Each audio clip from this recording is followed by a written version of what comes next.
সামনে মেলা হলে কোনো শরীর খারাপই তোমাকে ঘরে আটকে রাখতে পারবে না। তো হ্যালো এভরিওয়ান, আমি দিয়া, তোমরা দেখছো আমার সাথে আমার চ্যানেল দিয়াস ব্লগ। তো ওষুধ নিতে এসে সেই বাহানায় একটু মেলা দর্শনও হয়ে গেল।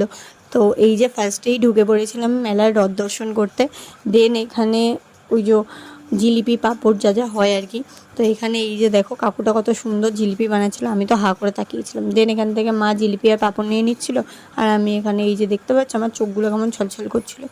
তখন আমার শরীরটা বেশি খারাপ ছিল, আর এখন একটু ভালো আছি। তো যাই হোক, তো তারপরে এখানে এই পুচকুগুলোকে দেখছিলাম, এই পুচকুগুলোর যা দাম বলছিল ভেবেছিলাম নেবো, তারপর আর নিলামই না।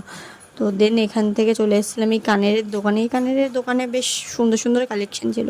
দেন এখান থেকে এই লাভটা পেয়েছিলাম আমি বল খেলে। দেন এখান থেকে টফি আর বোঝোর জন্য একটা একটা খেলনা কিনে দেন বাড়িতে চলে এসেছিলাম। বাড়িতে এসে চকোস খেয়ে আর এক গাদা ওষুধ দিয়েছিলো, এই ওষুধগুলো খেয়ে আজকের মতন ভিডিওটা এখানেই কমপ্লিট করলাম। টাটা।